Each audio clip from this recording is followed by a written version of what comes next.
it's letting me sign on.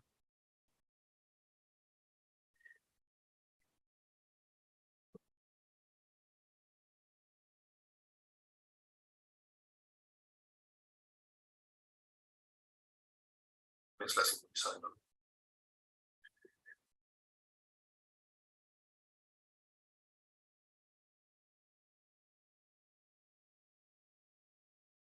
Right. Tom, do you want to? Hi everyone, this is Sephardic World, brought to you by the Sephardic Genealogical Society. As always, we are grateful to our patrons who are with us here on Zoom, and we say hello to our viewers on YouTube in the wider world. And today we are discussing a difficult and maybe controversial subject. The Spanish and Portuguese nationality laws, which became law in 2014-15. And from the beginning, I've been having second thoughts about that initiative. I liked it, but I also saw pitfalls ahead. Let's jump right in. David, before the nationality laws were passed, how do you think the Spanish and Portuguese governments viewed Sephardim?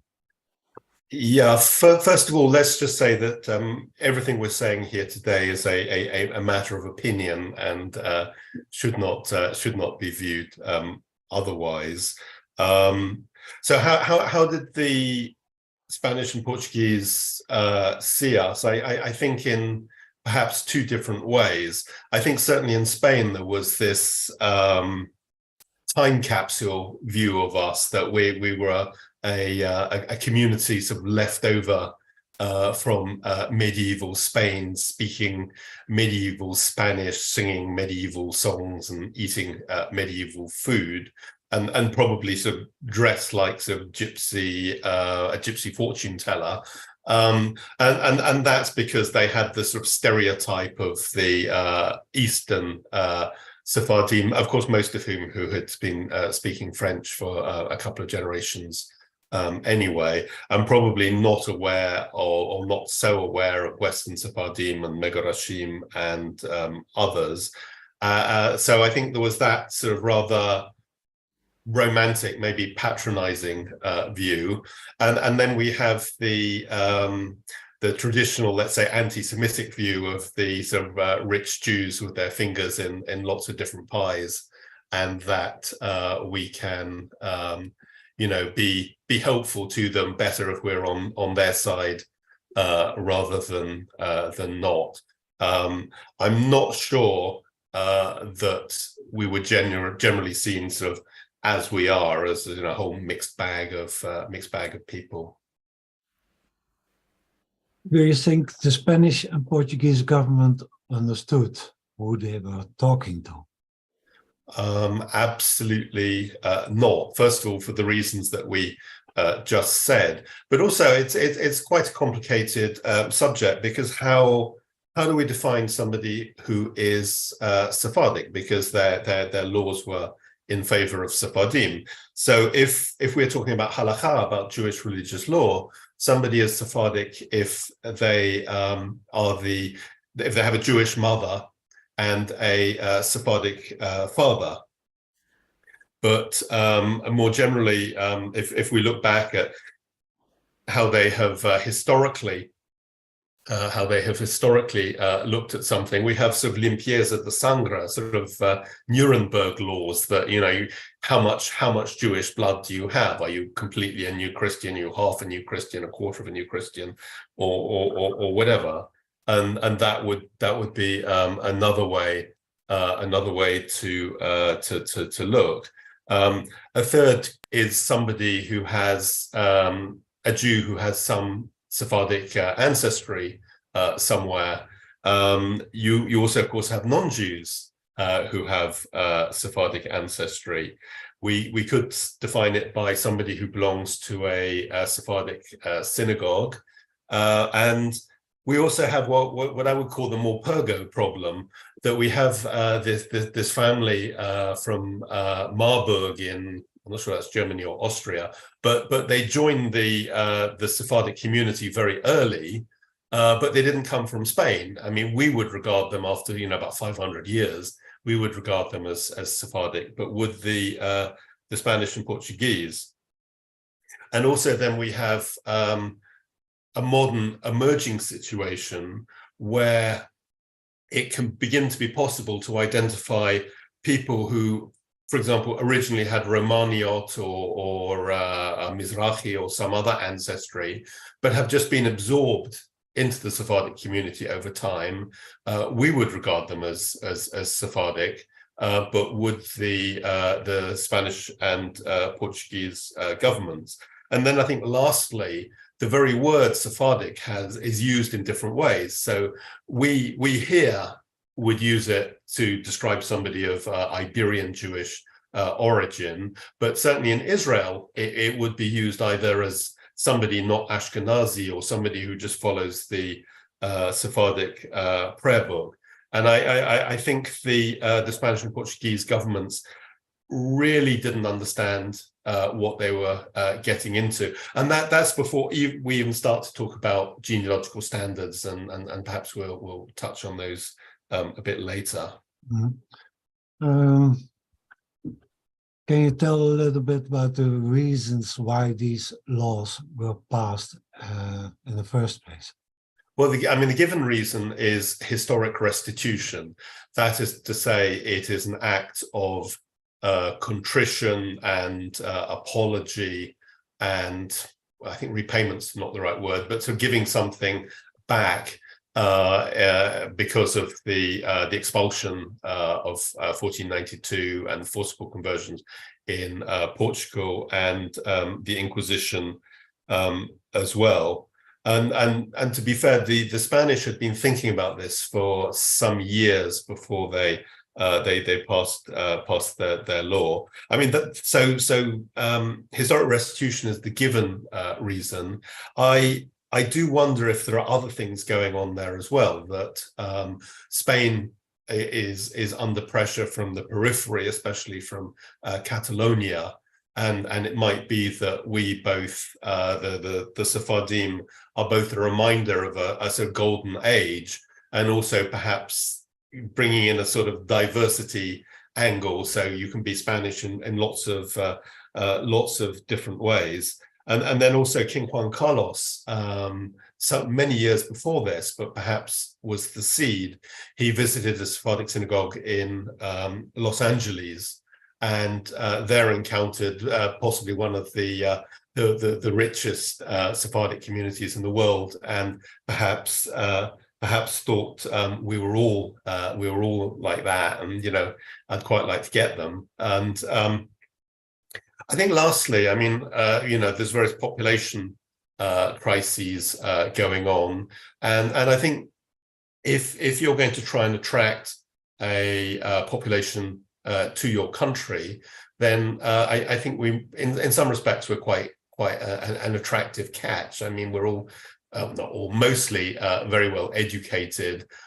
We are from European language speaking backgrounds, and can fit quite well into their societies. But as I say, the given reason is historic restitution. Should we not take that argument at face value and accept it as a gesture of goodwill and disregard all the other stuff you mentioned? Should we keep it in the back of our heads when talking to those governments? Yeah, but I think it's quite a strange thing to do. I mean, this is something that happened, 500 years ago. Well, 500 to 300 years ago, let's say, which is quite a long time. I mean, if we're thinking about historic restitution, I mentioned before the meeting that my Ashkenazi great grandmother, born in Warsaw, brought my grandmother to London as a one-year-old infant, so my grandmother had no recollection of Poland.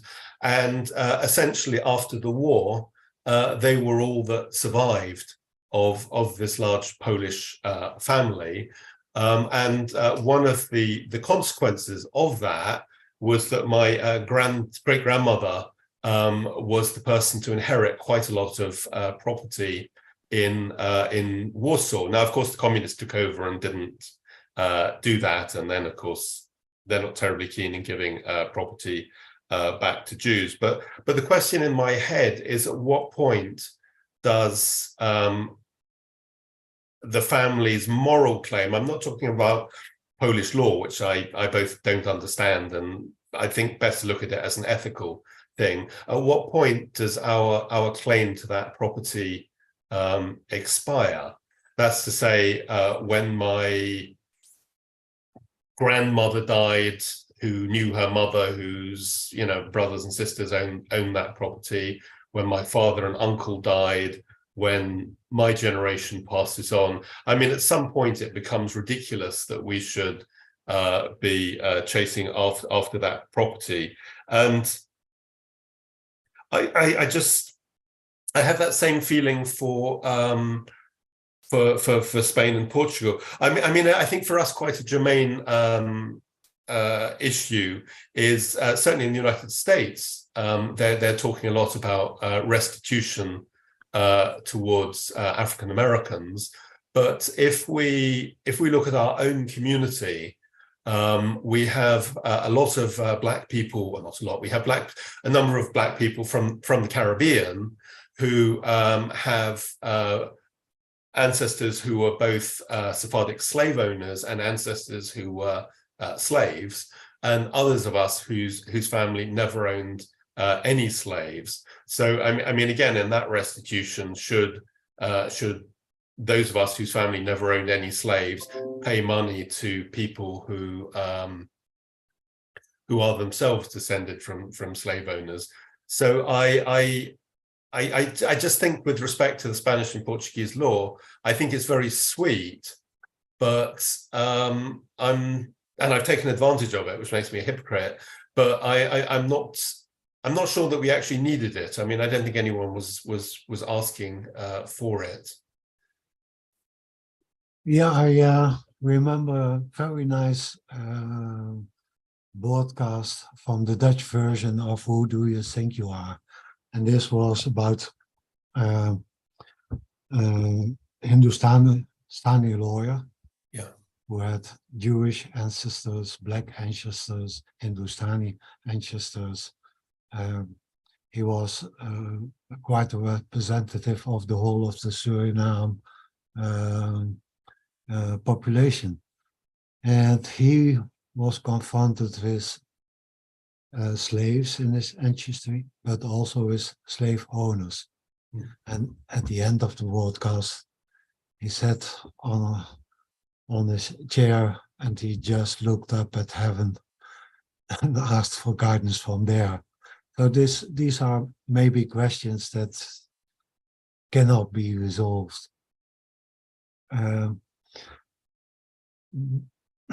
Why do you think people applied for Portuguese and Spanish citizenship? Well, again, I think not for the purposes of historic restitution. I think, if we're to be honest, virtually everyone applied because they want to get an EU passport so they could get residency in the European Union and perhaps go and work there. And certainly, if you're a Brit, not be in the long queue at the airport when you go and visit continental Europe, which sort of I think rather underlines the point that there was no real feeling for a need for restitution.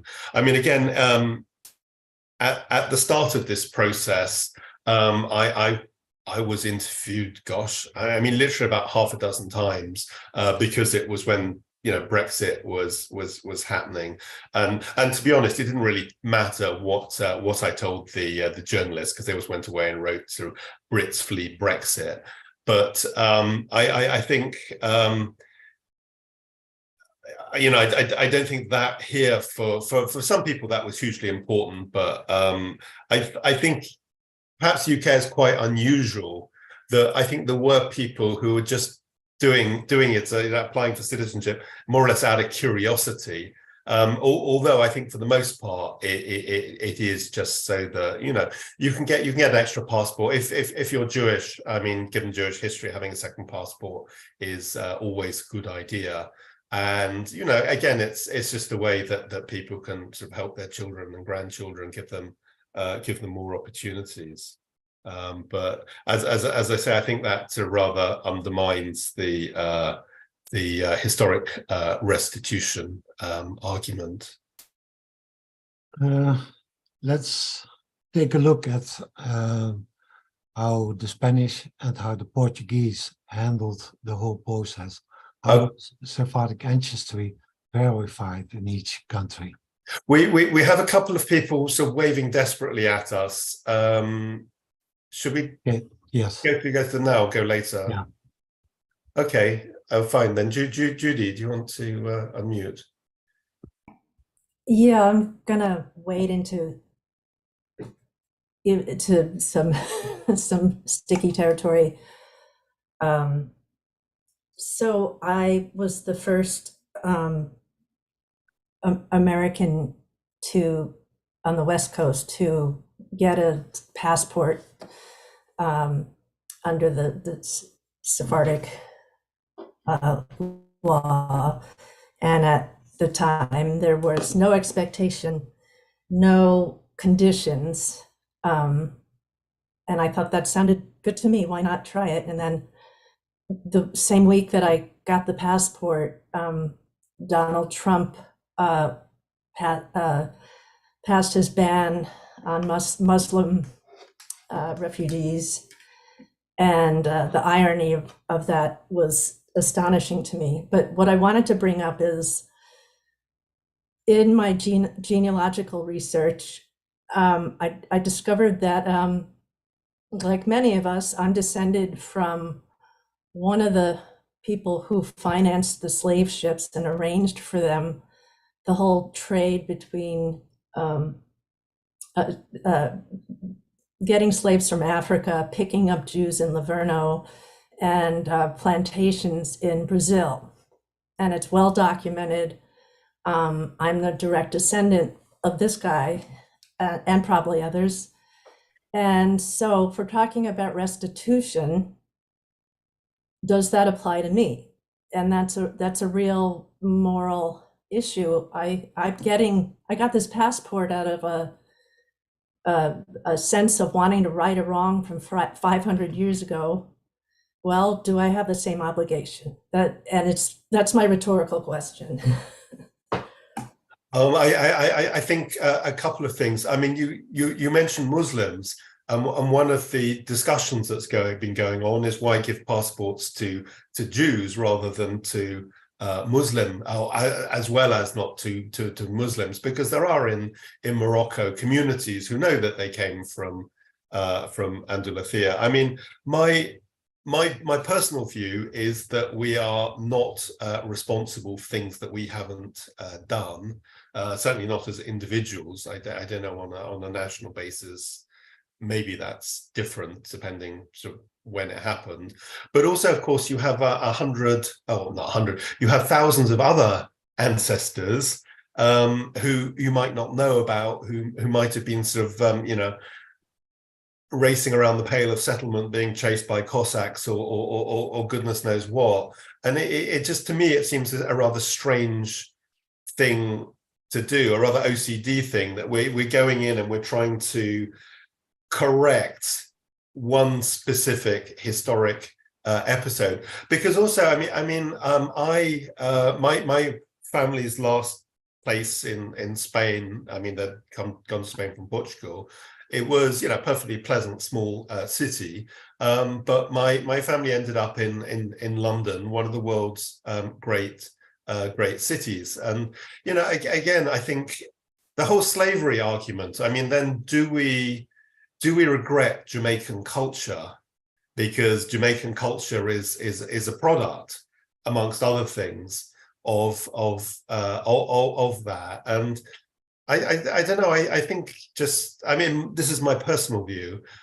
Just perhaps obsessing about things, particular issues in the past, when of course we don't know 99% of what happened, just seems a little bit strange. And I should say, you know, if we're talking about slavery as a Brit, you know, we hear a lot about slavery, but we don't hear about the West Africa squadron, which was the British seeking to end the slave trade, which has existed from prehistory. And I understand, as you know, given the times, it was one of the most expensive humanitarian operations ever undertaken. So it's yeah, I'm just not sure about obsessing about the past like that. But Francis, I'm sure you will put us right. Well, of course I will, naturally. Well, I was just going to say, as I grew up in Manchester, Didsbury, with a Sephardi family who'd left Egypt in 1922, and they spoke Arabic. They taught me not to be English, to be simply British. Oh, what a relief! What a good thing that was. They were wild, noisy, tried to get me married off to people, and my parents, of course, stopped them. And it was, I wouldn't call it exotic, but it was a really good, ambiguous mess of a growing up, for which I'm profoundly grateful, which I feel a profound link to still. I know, I can see, I mean, the stuff, you are not responsible for the slave trade. You are not responsible for the slave trade. You are allowed to be you, and you are now where you are, and that's brilliant.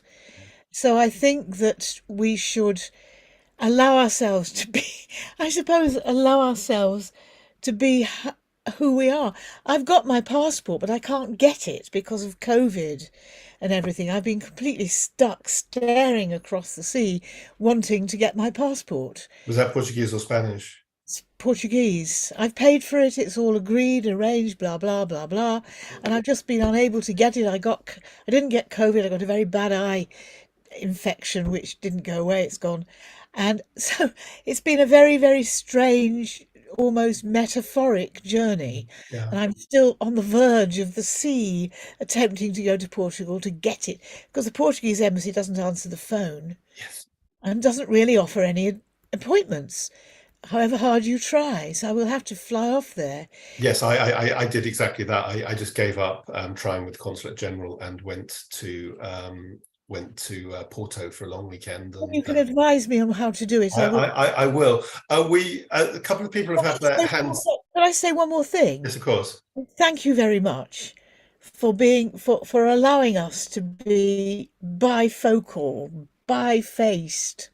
One of my ancestors married a relative of John of Gaunt's, and so whether I am pure Jewish or not, I really haven't got the faintest idea. And looking back through history, 11th, 12th, 13th centuries, we are variable, we are wild, and I love it. Thank you, everybody.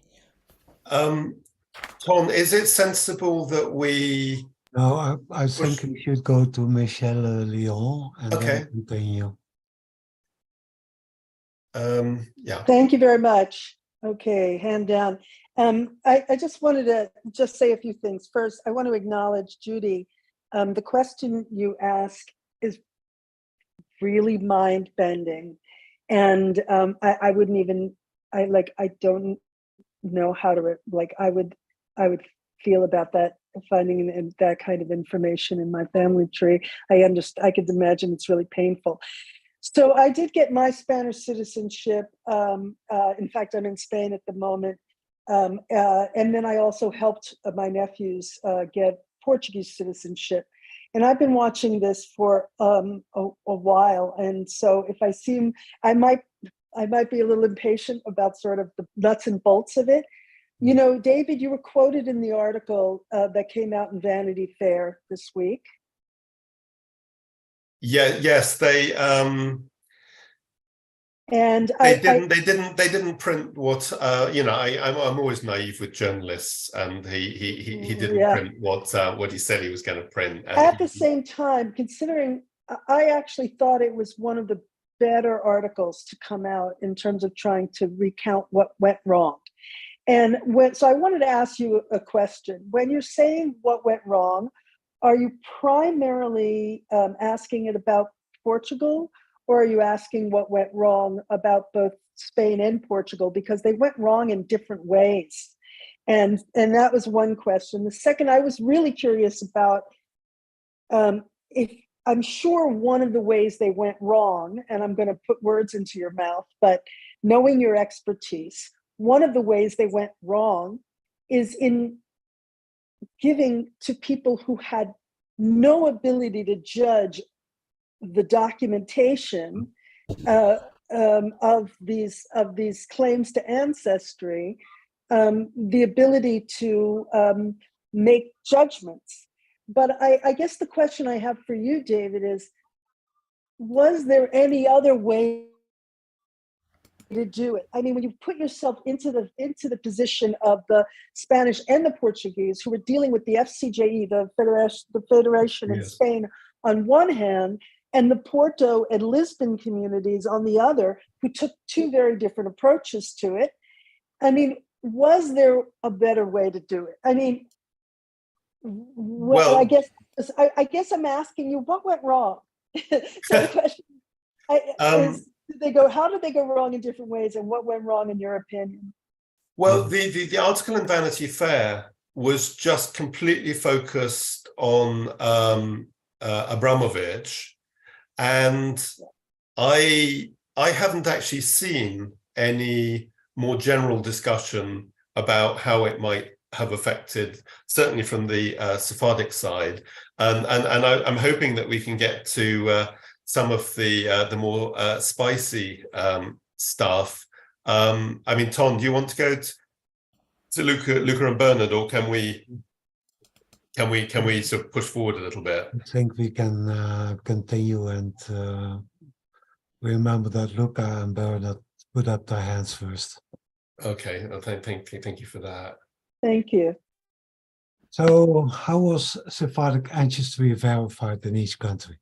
Well, I mean, it was, as was just being said, it was outsourced to Jewish communities, which, if you think about it, is kind of very strange. We used to have the Inquisition deciding who qualified as a new Christian or a Jew or a Judaizer, and now we have the Federation of Jewish Communities of Spain and the Lisbon and Porto communities. And I think also it's a very strange thing to happen in liberal democracies, which are supposed to have divisions between church and state. And I think especially on a subject in Europe as incendiary as immigration, I think it's was a significant error for Jewish communities even to agree to do such a thing, because the possibility of anti-Semitism is obviously ever present. But as we were just saying, there was different approaches in Spain and in Lisbon and in Porto, and I'm not legally qualified and so forth, but quickly to overview what we had in Spain was that you needed a rabbi or president of an overseas Jewish community to write a letter saying that you were Sephardic or had Sephardic ancestry. It then went to the Federation of Jewish Communities of Spain, generally speaking, I think with some other documents. They would look at it and maybe issue you with a certificate or maybe not. And then you had to pass a language test and a nationality test, and suffer the horrors of the Spanish bureaucracy, and then hopefully at the end you would receive a citizenship. In Portugal, because Portugal doesn't have, like Spain does, like Britain has, a sort of centralized Jewish body, so they outsourced it to the Ministry of Justice. outsourced it to two of the synagogues, the main congregations in Lisbon and Porto, and kind of very strangely, they each followed radically different approaches, which when you think about it, and the law should be equal, it's very strange, first of all, to outsource it to bodies that aren't, part of the state apparatus, and secondly, these two bodies each go different ways. Lisbon, more or less, I would say, followed genealogical practice. So they hired a small army of historians. They claim to be the largest employer of historians in Portugal, ahead of any university. And Lisbon sort of took an approach that we would recognize as genealogists. And to be clear, that we are looking at this as specifically as genealogists. Porto took the view that they would first of all identify whether somebody was halakhically Jewish or the child of a halakhically Jewish mother, and then I think take some other evidence and make their mind up on that. But I mean, for me, if just to underline, I think the strangest thing is that the state has outsourced something as important as who actually gets the citizenship of a country. And this has barely been commented on, and it seems to me very, very strange, especially in countries that struggled for so long with the power of the Catholic Church. What percentage of successful applications do you think were authentic? You see, this is where we get into problems, because the first question is what is the definition of Sephardic ancestry? And frankly, it was a little bit vague in both the Spanish and Portuguese laws. Now, I would first of all, I would break it down into two questions, and again, doing this as genealogists, not as lawyers or people involved in the immigration process. I would first of all ask how many of the applications were compliant with genealogical standards, and then we can ask how many are authentic, meaning that the applicant has some Iberian Jewish ancestry somewhere. And I would start at the easy one. If the Jewish community of Lisbon, and obviously only they know the details of their systems, but if they were more or less working in compliance with genealogical standards, then we would assume that around 100% of their candidates provided evidence that as genealogists we would recognize. With the Federation of Jewish Communities of Spain and the Jewish community of Porto, I honestly have no idea.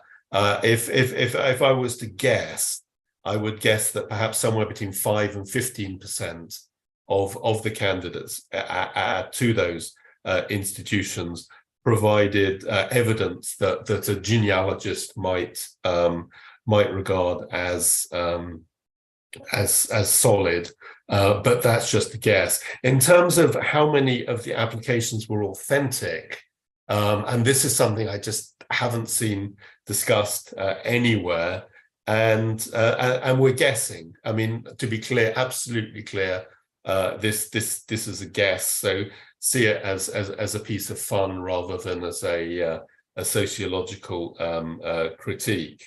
So I would guess that's about 100% of those who applied through Lisbon, which is by far the smallest cohort. I would guess that virtually all of those have some Sephardic ancestry. Now, how meaningful that Sephardic ancestry is perhaps open for discussion. But what we're saying is sort of qualifying under the law. In Spain,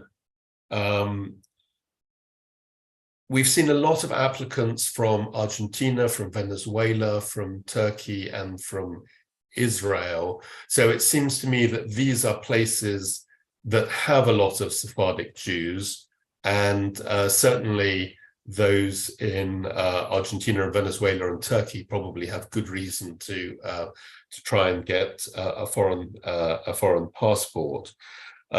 So I would guess, and that those I think are the majority of applicants to Spain, and I would guess that whether they provided good information or not, but if one was to dig, I'm sure that virtually all of those have Sephardic ancestry.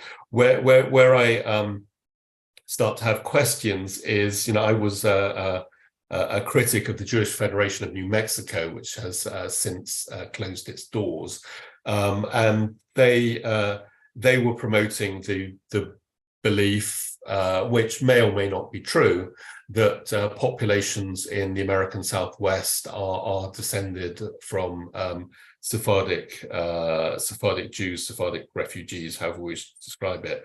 I don't know. I mean, we have discussed this subject before.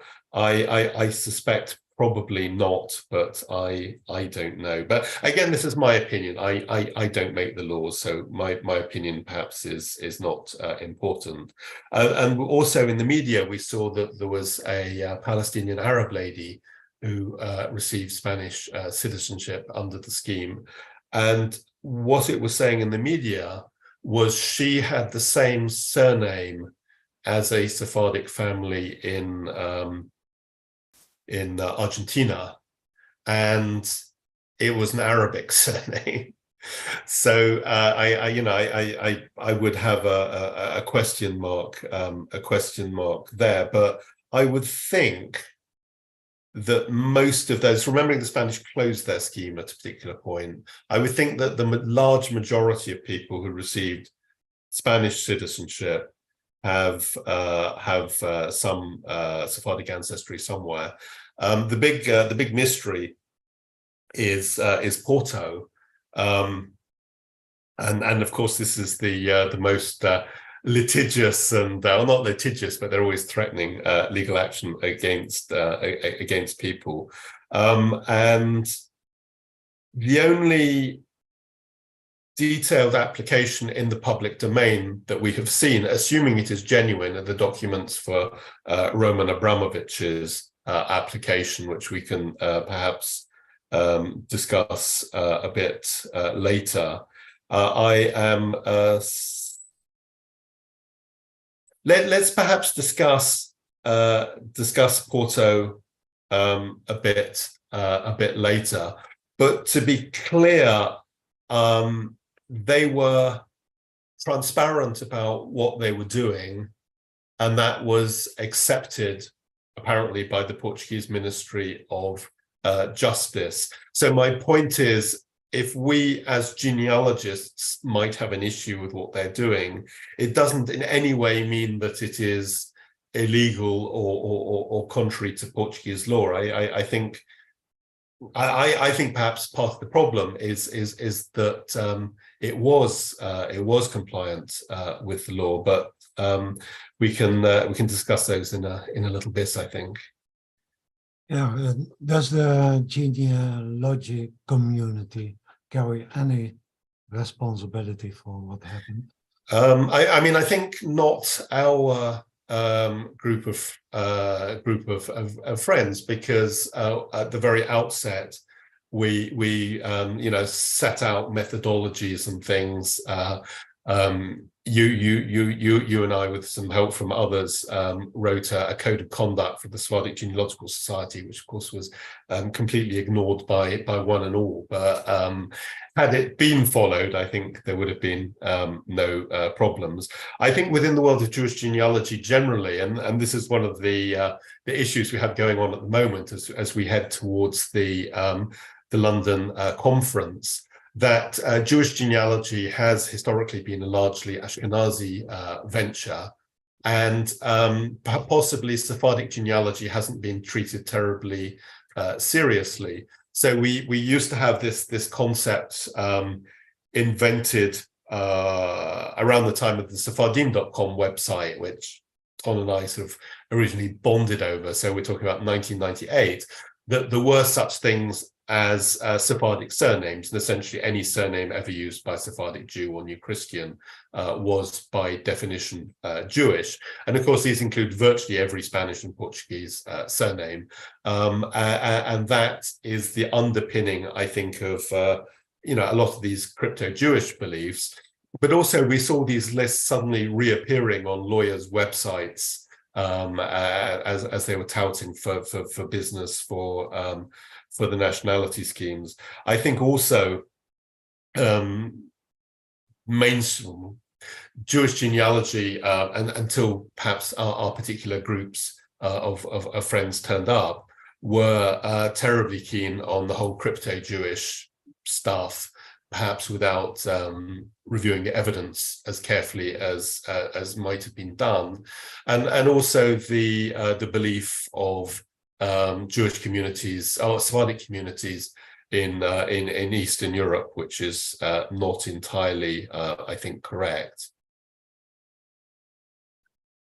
Do Jewish community leaders carry any responsibility for what went wrong? Yeah, this is the moment I never allowed back into a synagogue again. I think absolutely. I mean, I am not an expert on you'd be surprised to hear on the halakha, on Jewish religious law, but there is this concept of derech eretz, sort of the way of the land, which essentially means that you need to respect the laws of the land and to operate in an upright, correct, and sort of good faith manner. So when Jewish communities were issuing, and rabbis, including some quite well-known rabbis, were issuing certificates to people saying that this person has Sephardic ancestry, my personal belief is they have a moral obligation to be confident that what they're doing and what they're saying is correct. And of course, again, a number of Western Sephardic communities, I think London, Amsterdam, New York, Curacao, and I'm sure others, created proper systems of review. But I think elsewhere, people are just walking into a rabbi's office saying, kind of, sign this. And the rabbi may never have met a Sephardic Jew, may know nothing about Sephardic history, and of course may have some of these Ashkenazi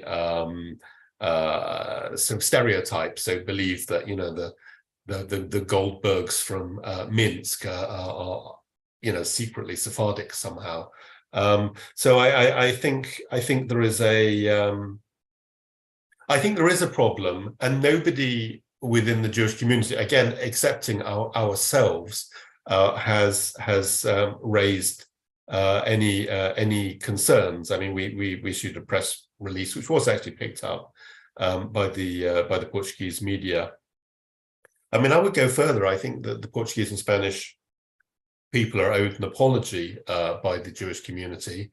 But instead, of course, what's going on is everything is just being swept under the carpet, and everyone's just moving on, pretending that nothing has happened, which is not how I think it should have been. Would there be a remedy for that? Could we ask the Spanish and Portuguese government to establish, let's say, a historical panel of trustworthy historians and genealogists who can review a sample of all these applications that there are?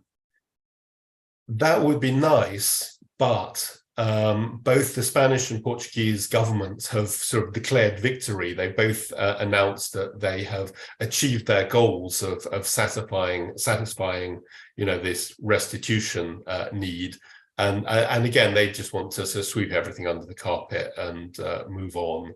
I think it's I don't know their motives, but I think we would be very, very interested to see the documents submitted, and I would suggest that the documents submitted to the Jewish community of Lisbon probably represent one of the more important archives of Sephardic history and Sephardic genealogy in existence. But You know, whether that will ever see the light of day, we don't know.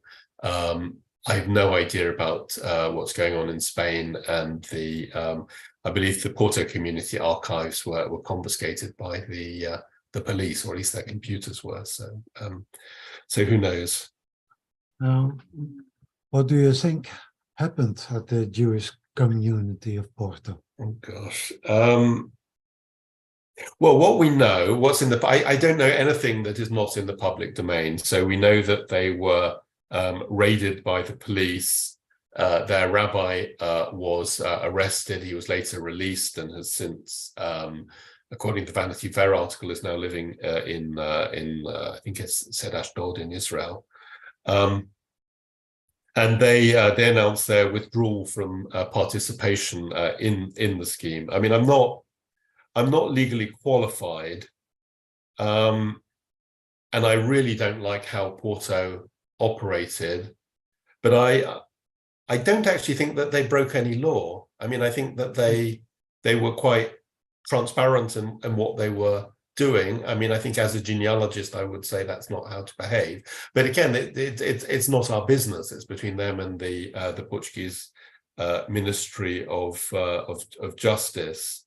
You know, I mean, there were things there that didn't really make sense to me. So, for example, an application through Lisbon can take sort of 8 months to a year or even longer. And I've heard tell of applications through Porto that, in one case, somebody claimed that he got approval on the day that he sent it there, and I don't know. I mean, you know, obviously the the Jewish community of Porto are not my biggest fan, I have to say, because I've made comments on social media, but yeah.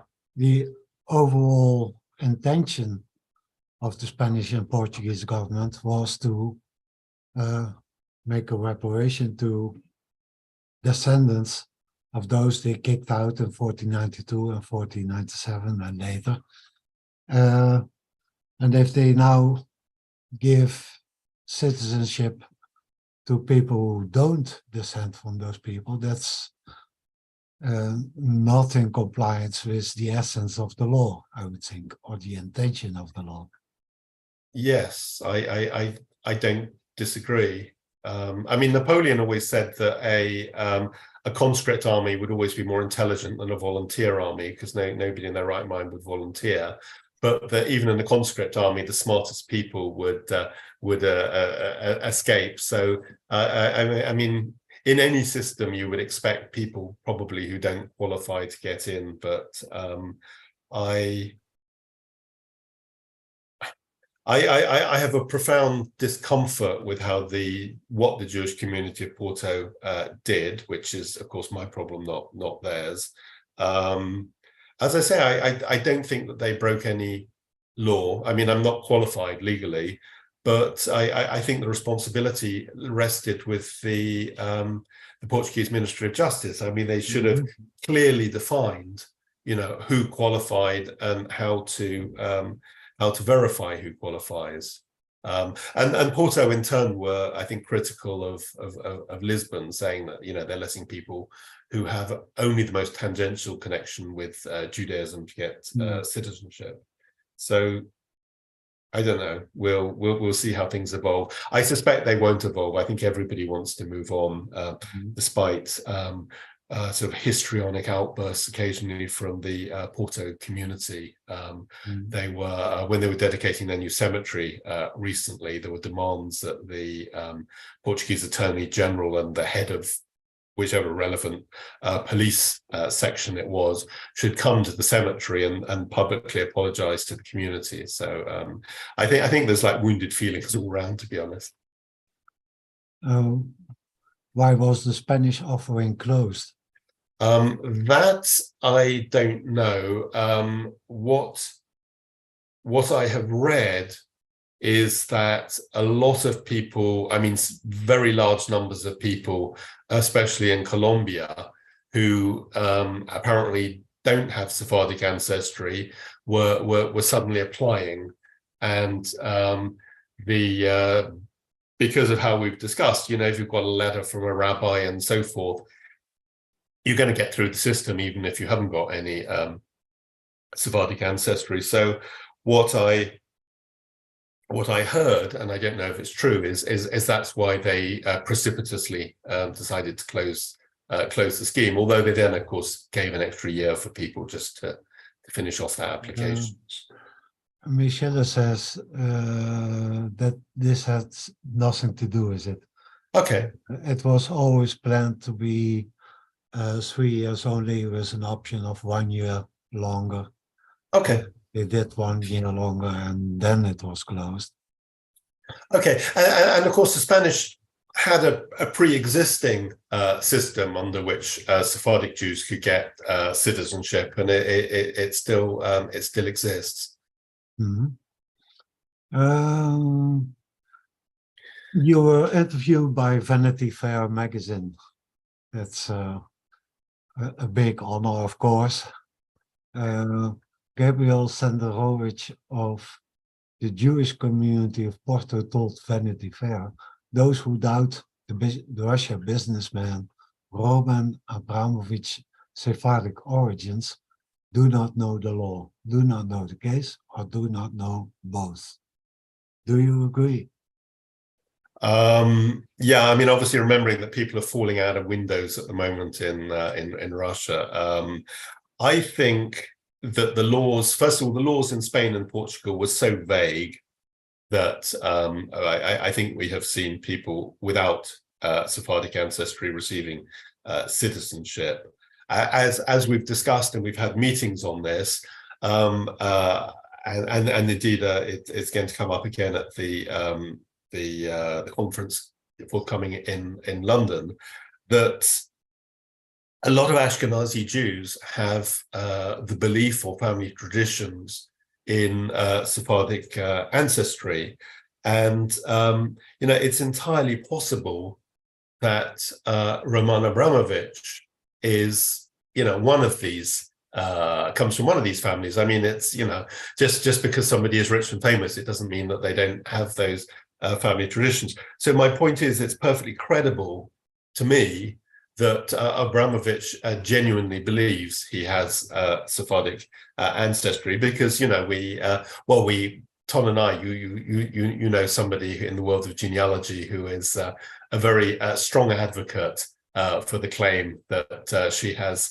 Sephardic ancestry, but we are perhaps dubious of that. Now, if the documents, a number of documents purporting to be his application documents to the Jewish community of Porto were put online, if they are genuine, and I don't know if they are, I think they are, I mean, nobody has said that they were not, there are no documents there that meet the requirements of the genealogical proofs standard to say that he was, to prove to us that he has Sephardic ancestry.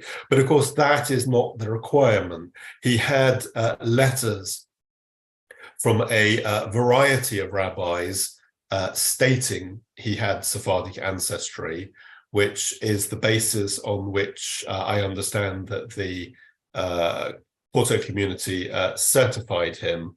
Now, what do we actually think about this? That's to say that I think that what happened, I might not like it, but I think it was completely legal. Might he have Sephardic ancestry? Well, the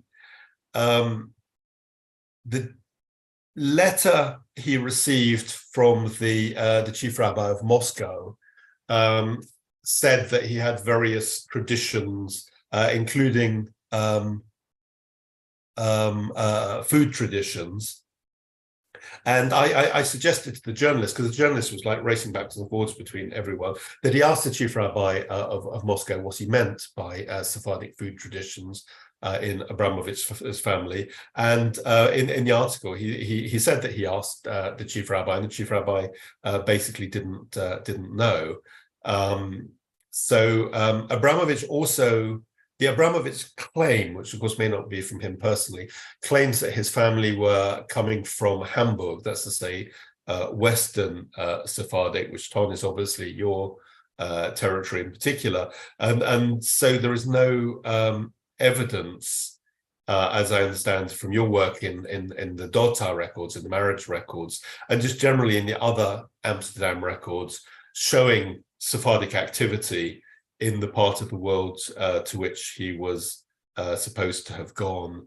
The rabbi in Hamburg said that he had no knowledge.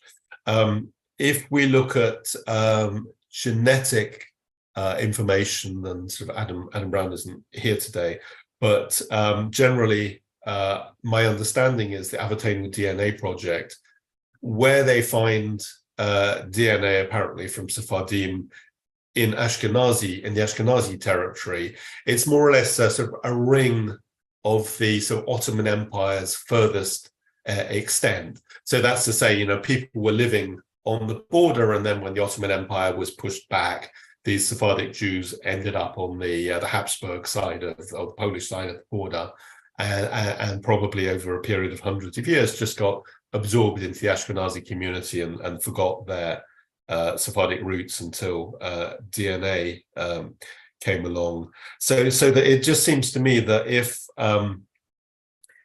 Abramovich has Sephardic ancestry, it would be a very exceptional situation. Yes. In view of the time, Yes. shall we go to the last subject and then have questions from the public? Okay. Yes. Well, in view of all that went wrong, how do you think things could have been done differently? I mean, I come from it, come to it as from a sort of a romantic angle, really. That and I'm particularly talking about. I'm exclusively actually now talking about Portugal. That the Western Sephardic diaspora is the Portuguese, the Nação Portuguesa, sort of communities around the Atlantic, principally, sort of now on the verge of just disappearance, because there's so few of us. That we were Portugal's first diaspora, and Portugal takes its diasporas very seriously, and arguably, you know, the first globalized, perhaps the first modern community. And I would have hoped that there would have been more of a coming together between the Western Sephardic communities and the Republic of Portugal, rather than individuals being offered citizenship through institutions, and that just basically became a machine. And I think what happened, as I say, because it seems that the main goal of people was to get EU citizenship, that as can often happen, the Sephardim get sort of shoved aside in a sort of stampede. I think perhaps, you know, there are a number of Israeli law firms that have done, I think, rather well out of this. And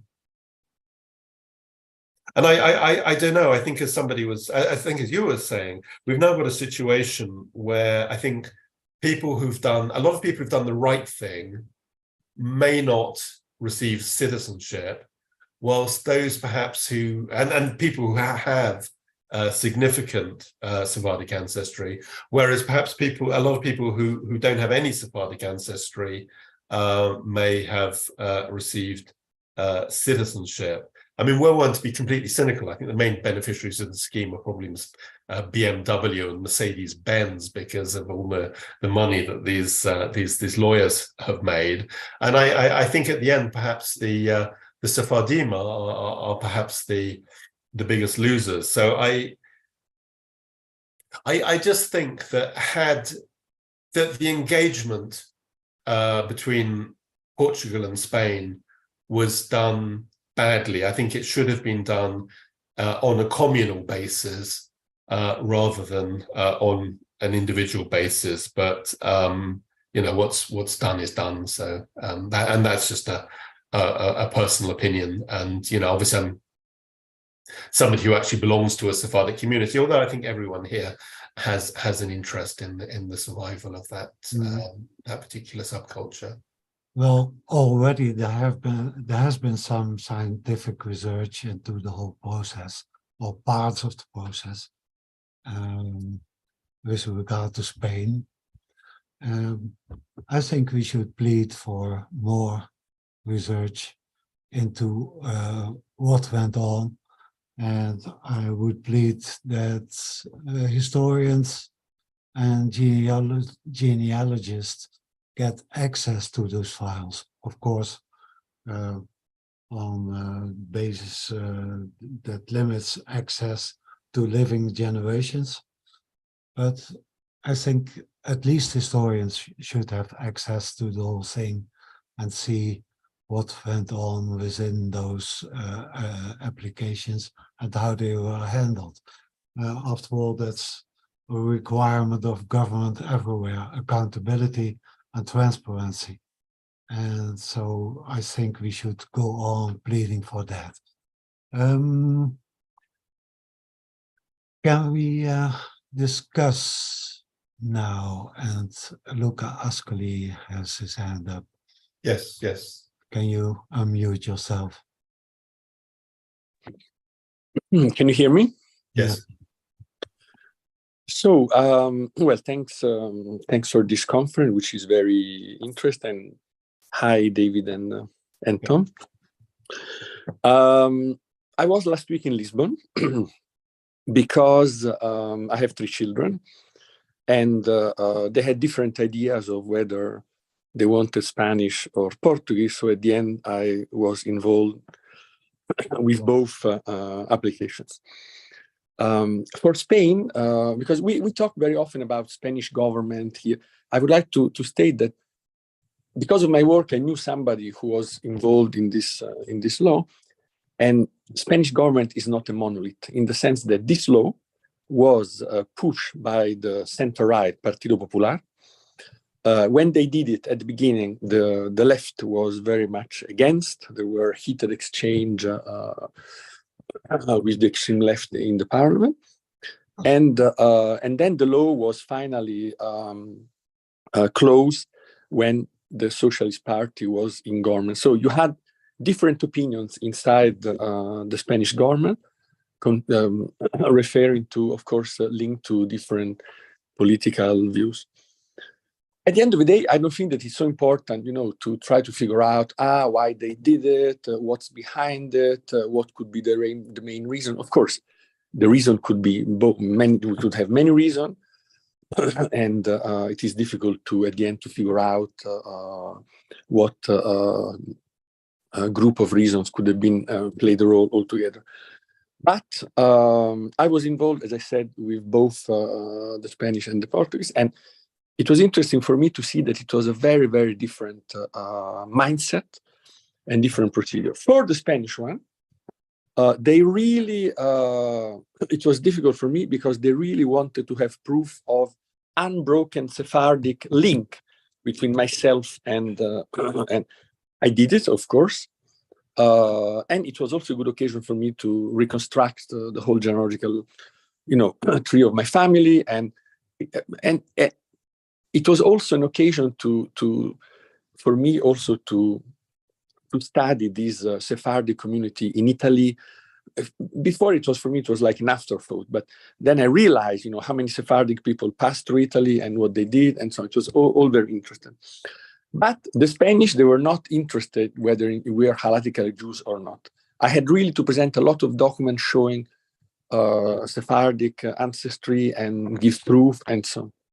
For the Portuguese, it was totally another experience, in the sense that once they got the rabbi certification that people in my family were Jewish and so on, and once they got certification being halakhically Jews, frankly, they didn't ask anything about, or almost anything about too fast that you have really Sephardic ancestry, reconstruct.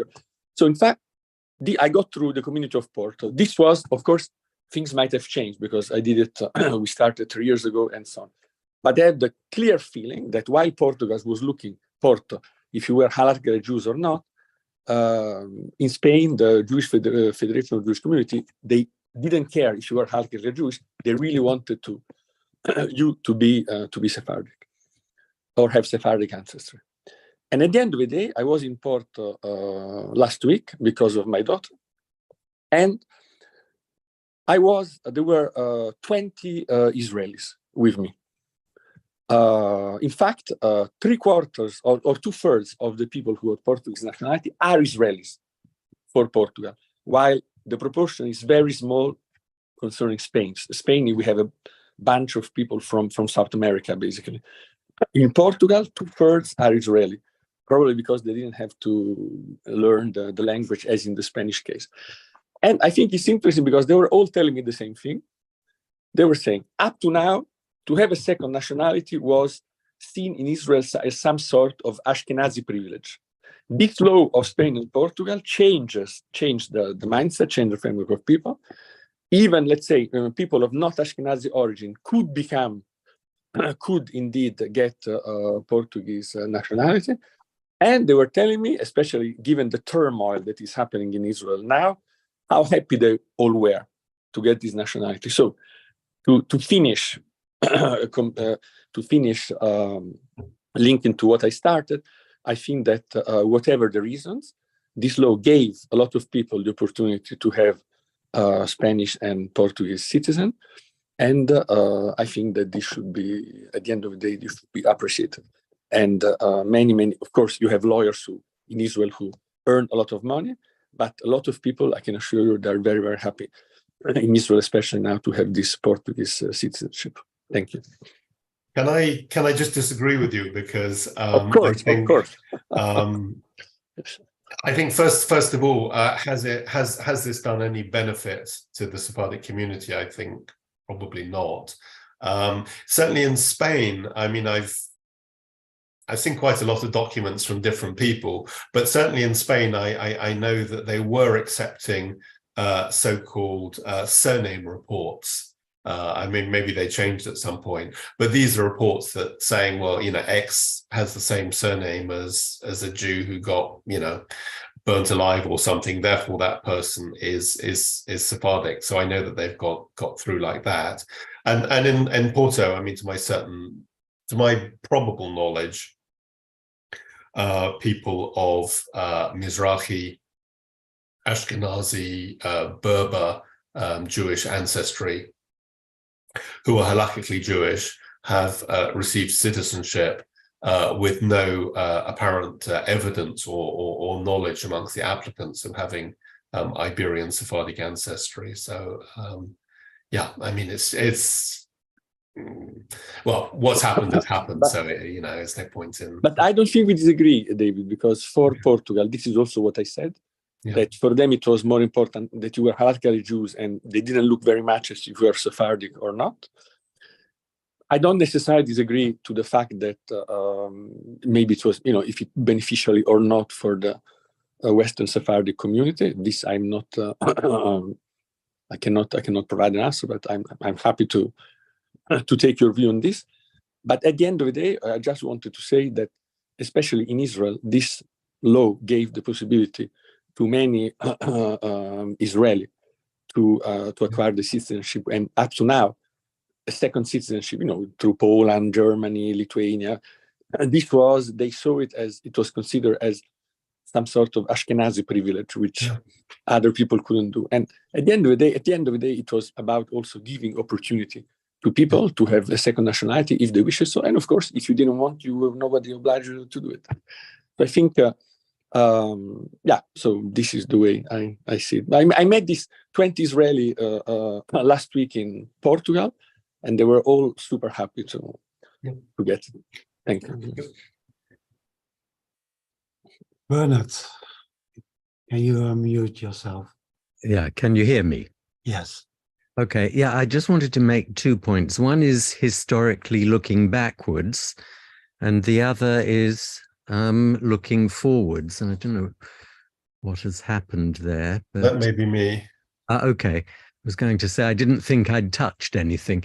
Yeah, historically looking backwards, I attended one of the Sepharad meetings from Buenos Aires about 6 months ago, and they were talking with a man called Álvaro Albacete Pereira, who was a civil servant, an ambassador or former ambassador, the president of the Mediterranean Union, which is a body that links the countries around the Mediterranean.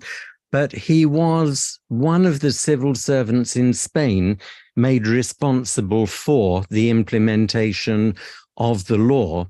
And what he said, and I haven't had a chance to check this out, but I'll give you the book reference in a moment, was that the proposal for restorative citizenship for Jews was not something that came from the post-Franco era. It was, in fact, a proposal of the pre-Franco Republican government, which they introduced a bill. And when Franco won the Civil War, that legislation, along with a whole lot of other legislation, was lost. And he is a contributor to a book called Cuánto os hemos echado de menos, which was a phrase that the King of Spain used when the legislation came into force. He was addressing the Spanish Jewish community, and it means how much we've missed you. And that was the title of the book, quoting from the King of Spain. So it would be interesting to read the chapters on the history of the Republican government's proposals to see what was being discussed in the 20s and 30s of the last century about restorative citizenship. But from that, I'd like to jump forward, because we are talking about this as if it's been an unqualified failure, except for those people who've benefited from it or from people who've gained financially. And I don't think that's the case. I think that we, as the Jewish Genealogy Society, are beneficiaries, because what it's done is it has forced upon us, and I think upon other people, a degree of rigor in terms of examination, in terms of historical research, which I think will be valuable in the future in other areas of genealogy. But also, I think it has raised a whole series of issues which are going to become more prominent in the future, and they are to do with restorative justice.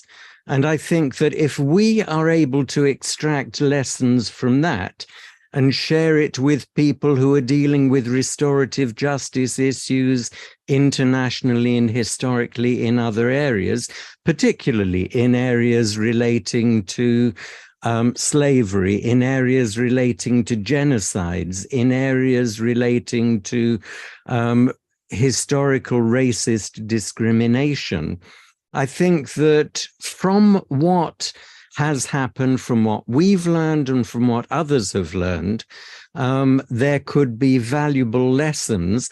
And the real challenge to us, if we want to make a contribution to the future, is to work out how we're going to do that. But I don't think it's all negative.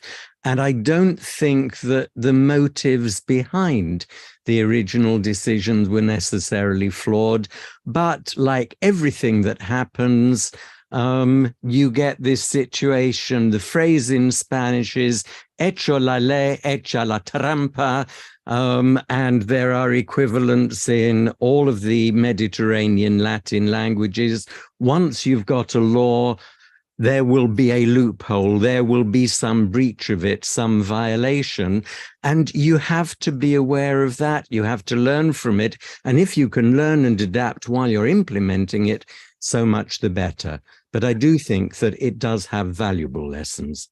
Thank you. Something I forgot to say was that in the Western Sephardic communities, as somebody who historically went back to Spain and Portugal, the terras de idolatría, they then had to publicly come and apologize in synagogue and make a payment, which is to say that the community historically was not looking for any reparation.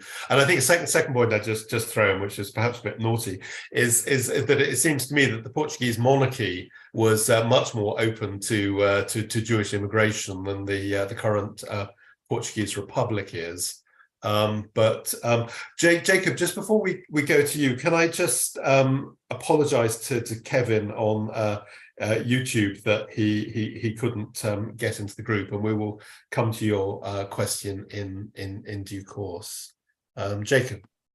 Yes, thank you, David. I was for 42 years in government and in the diplomatic service, so I think I have some idea about considerations of states when they perform such gestures. There are no free lunches, first of all. Someone has thought about it for, maybe there was another idea, but he thought, oh, this is an opportunity to do something else. Two things are clear. Both the Portuguese and the Spanish authorities did not have the apparatus and the machinery to do those things by themselves, so they had no choice, and are probably under pressure of time and other considerations, just to outsource it somehow, and cancel whatever will be. Let's see how it flows, and if it works, it works. If it doesn't work, we can always stop it at a certain stage. There was no feasibility study, certainly. No, I don't think anyone made a calculation how many applicants can we get, how we are going to process it. The third thing, very briefly, again, no free lunches. Citizenship and passport is not only pleasure and right, it also has duties.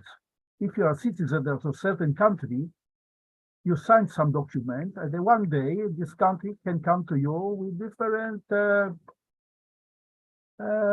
requests, demands, taxation, to do some service for us. And the last point is we have seen it with the Italians in the 19th and 20th century, giving many passports, many in Jewish communities, but not only, to gain influence, to have a lobby. If you have an Italian lobby in Egypt or Greek lobby in Egypt, it will help you.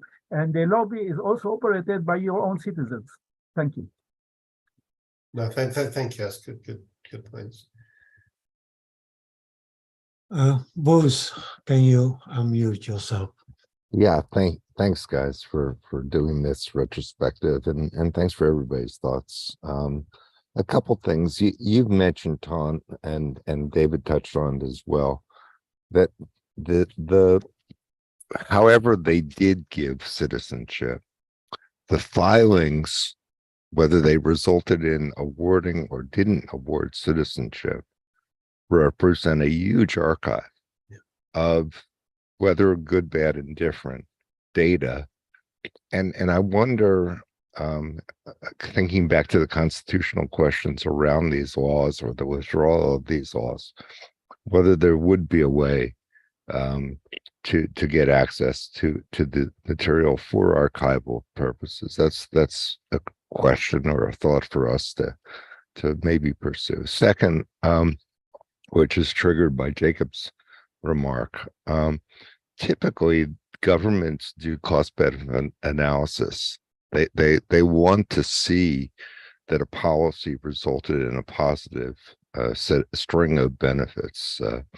And I wonder whether we would offer to perform such an analysis of whether the laws as administered, good, bad, and indifferent, did result in a positive GDP or tax base benefit to these countries.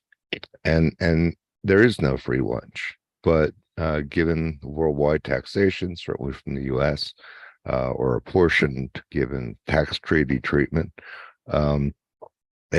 likely there would be a benefit, whether the countries want to use it or not, because that might be seen as kind of an underhand way of taking with one hand and giving, taking back with the other. But it would be interesting to look at the benefits of reparations when they result in positive economic development activity. So I just think, while the motivations, as Bernard said, nobody knows, but the impacts are something we could assess. Except it's the European Union. I mean, I would guess. I obviously I don't have facts, but just talking to people, I don't know that many people, certainly from the UK, who have chosen to move to Spain and Portugal. I'm guessing that probably a decent number of the people from Latin American countries who receive Spanish citizenship might go there. But I think for the most part, people are getting these citizenships are looking at sort of Northern Europe, at sort of Germany, France, the Netherlands, and so forth. So I mean, this is David, speculation, but for going to the Israeli Bar Association and ask how their members have fared, and what economic benefit resulted in that way, I think we should. Well, it would be curious if, as a general matter, reparations result in a net benefit to the country or the state. We have California with some reparations conversations going, whether you make money off of that. I as I say, my guess, and it's just a guess, is the Spanish and Portuguese governments just want these episodes closed and move on. But it would be fascinating to if we could get the data. I don't know. Appealing to greed seems to work with governments. Judith, can you unmute? Thank you. Well, I see the time is going on, and I'll try to keep my question as short as I can. But I notice we haven't talked at all about people who have been refused, who have made their, I've heard, don't know the numbers, but many people have been rejected. I don't know whether their applications were not complete, but of those who did succeed in making complete applications and have been refused, do we ever hear any reason, or could we speculate about why they've been refused? I mean, certainly in the last couple of months, there has been an enormous spike, not necessarily not as far as I know in refusals, but Lisbon suddenly going back to people asking lots of questions, I think often quite superfluous questions. So, for example, I know a lady whose daughter has already received both certification and citizenship. They effectively submitted the same documents, and now the mother is being asked more questions. In terms of people refused, are you talking about Spain or Portugal or both? Probably mainly Spain, because the requirement to establish unbroken Sephardic links is really, really daunting. I mean, I have to say, and obviously sitting in the UK, I was very much guiding people because they wanted an EU passport. They didn't really care about Spain or Portugal. So I was suggesting to go to Portugal because to Lisbon, because you don't need to learn the language or do the test. And also Lisbon, the Jewish community of Lisbon had a recognizable system. I know that a number of I'm aware of non-qualifying people who've been refused in Spain. I think in fact they withdrew nationality from a couple of hundred individuals at some point. I don't know. I mean, I'm afraid I don't know the details. Maybe somebody else does, but I'm not really qualified to comment. Okay, thank you. Michelle. Hi there. Just quickly, Judith, I can tell you what I know from being on Facebook groups with a lot of people. The number of people who have been refused did start to climb in Spain. I think it's under, it could be as many as a couple of thousand, which is still a small portion of the applications. Almost all of them were due to the fact that a shift in administration in Spain, in the office that was evaluating these applications, took a closer look at a fine point about whether or not these applications were being submitted based on surname reports or whether or not they were fully documented, and did they have the approval of the FCJE. And there was a lot of miscommunication, I know, between lawyers and their clients about what was acceptable. There was a lot of miscommunication, and I think people got stuck in the crosshairs where either they didn't have the right document, they didn't have enough documentation, or they really did have enough documentation, but then it seemed like the rules were changing on them. What was disturbing, I think, about the negative information that was coming out about those who were refused really started to sound a little bit almost an anti-Semitic kind of approach to the rigor of the, if you want to call it rigor, or the bar of the FCJE, saying, well, they're not really considering anybody who's not Jewish. That's not the truth. We weren't it's not an exclusive club. This exclusivity problem of the Jews, but it wasn't about exclusivity. It was the fact that they had been led astray. Anyway, it's a long story. Some of those people have appealed the decision and are getting through with the right documentation. But I wanted to speak up to something, and I know we're out of time. Bruce, I wanted to speak up to you. I thought what you said was really the ideas about getting our hands on the archives. I'm not a genealogist, but I can imagine how important it's been. I also wanted to say, though, the way that the law proves its value is not only in the fact that it brings in an economic advantage to these countries. I'm a scholar. Already, the Fulbright applications, the number of people who are doing research. I'm in Spain right now on a long research project that I got funded for. Books, studies of the citizenship program. Yes, there's negativity around it, but there is this is soft diplomacy. So there is some goodwill benefit. There is some energy around tourism, citizenship, and this is where I do disagree with David. I disagree with some of your I think categorizations of people's motivations. I think the anthropologists and the sociologists are going to tell us what is going on with some people. I also think if you read some of the legal analysis and social analysis of the scholars who are doing work on this in Spain and in the United States, Diana Flessler and others, they understand what they're looking at what the government was up to when they instigated when they put these laws into effect. It's not like we don't know what the government was up to. There's a lot of knowledge about what the government was up to when you listen to the arguments and you put it into historical context.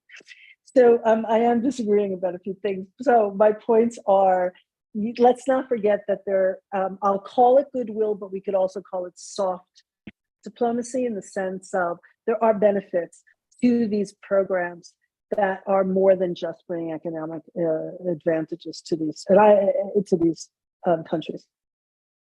No, thank you. I mean, I think those are fair criticisms. I mean, I am approaching this both sort of as a genealogist, and also, frankly, somebody just on a beer stool, kind of watching what's been going on. So it's a very, I want a beer with you. A very subjective. It is a subjective view, but I have sat in on a couple of academic discussions, and I'm afraid I quickly reached the conclusion that they had no idea who we were as the Sephardi were as a community. So, but I think you're right. Over time, that we'll get to the bottom of it.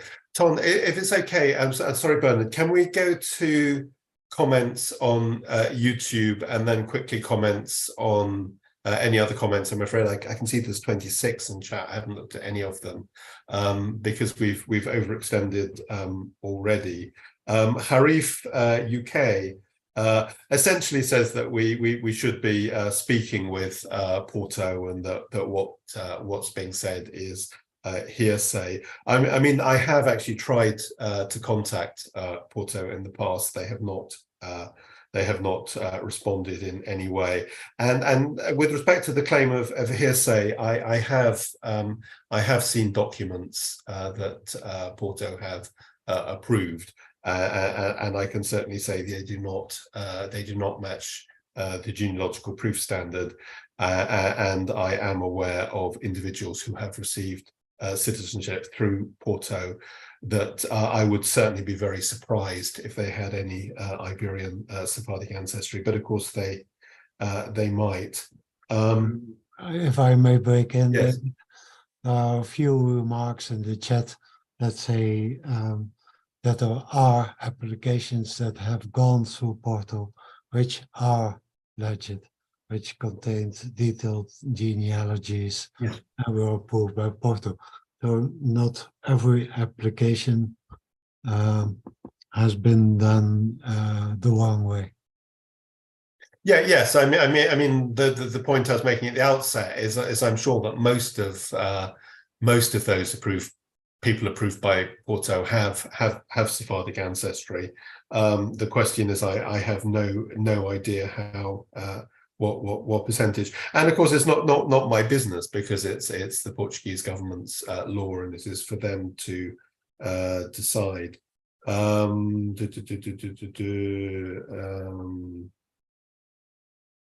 Just going through messages. Solo Leandro,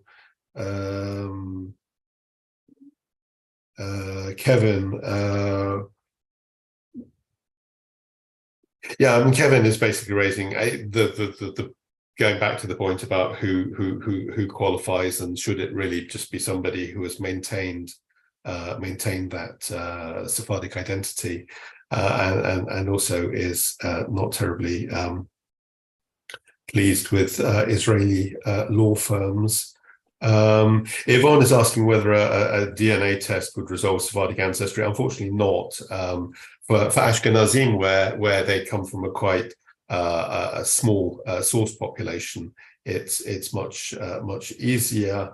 Oh, hi Jarrett. It's nice to see you there. He is answering that question as well. Yes, I mean, somebody has raised the point of adoption. And again, what happens if somebody is adopted into the community? And I happen to know, because I was asking a Dayan, like a rabbi on a Beth Din, on a Jewish religious court about this. And from the Sephardic perspective, somebody who has been adopted into a Sephardic family would be treated as Sephardic. But that, of course, doesn't mean that the Portuguese or Spanish would take that view, and we get into this rather uncomfortable sort of limpieza de sangre, sort of Nuremberg law territory.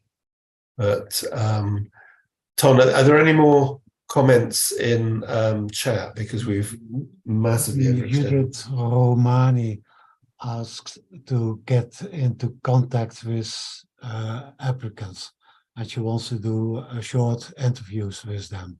Okay. About their experiences.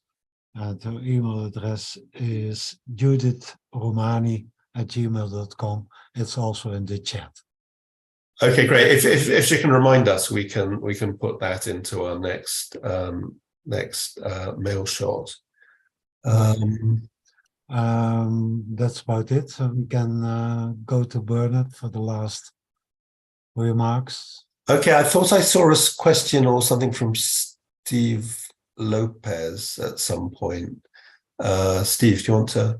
Yeah, hi, David. As somebody that has already submitted paperwork to the Portuguese government and waiting patiently for Lisbon, I was just curious if there's any update from anyone knowing, are they still actively reviewing applications that have been submitted? I mean, strange. I think I already emailed you. Strange things are going on because suddenly everybody who's done genealogical work is suddenly hearing back from Lisbon applicants. I have emailed the relevant person there, not heard back yet, but I think it's sort of quite busy and it's Shavuot and so forth. I don't know. And also we didn't mention that there is a legal challenge in the Constitutional Court in Portugal. So I'm told, I'm afraid I don't know anything about that, which of course may mean that the whole damn thing starts all over again. And somebody was telling me that Porto has suddenly returned to the fold, but and is processing again. But I would be rather surprised in that. And I think also just perhaps before we can go back to Bernard and close the meeting, is that the Spanish put a deadline on the scheme. What the Portuguese have done is presumably they think it's terribly clever and like to treat everybody the same. So now a Sephardic applicant, like somebody whose grandparents came from Portugal, has to show, as well as everything else, they have to show that they have inherited property or a business in Portugal, which, you know, if your last relative there got burnt alive 300 years ago, it's quite challenging to do. And I suspect that some sort of young lawyers at the Ministry of Justice thought they were being terribly clever doing this. But of course, this is exactly like the sort of the country club strategy to keep Jewish members out. That, you know, they'll put in a rule which they can say, look, it's the same for everybody, or like denying black people votes or something.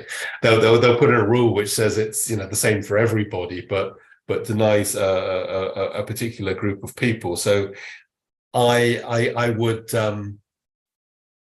suggest there that they maybe have shot themselves in the foot, and I probably have come across as over cynical. I should say, particularly, I'm very grateful to have my Portuguese citizenship. I'm not actually sure what I will ever do with it, but you know, it's nice to have, and it's quite sweet. One can just wish that there was more of a communal engagement, but yes, there's some quite cynical comments from Kevin on YouTube, which people are free to go and read. But Bernard, do you want to quickly make a just to say that there is a group on Facebook called People of Sephardic Ancestry Applying for Portuguese Citizenship, specifically Portuguese,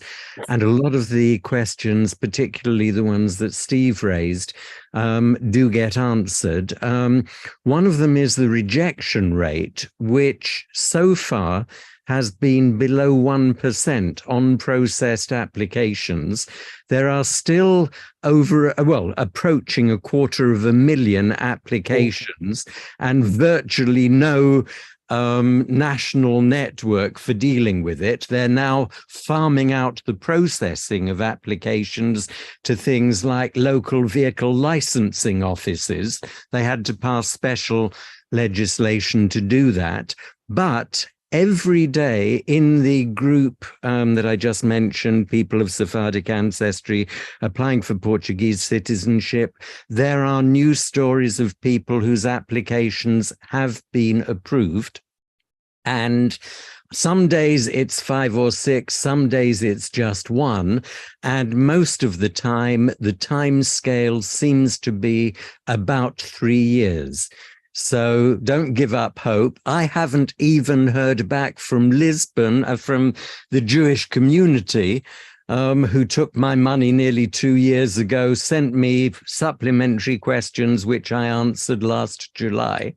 I haven't heard from the registry in Lisbon, and I've no idea when it will happen, but I do actually believe that it will, and I might be an exception, but if I get the opportunity, I will move there. Okay. Thank you. Thank you, everyone, for attending this lively meeting. Thank you for your comments and your participation. And I thank David for answering all those questions.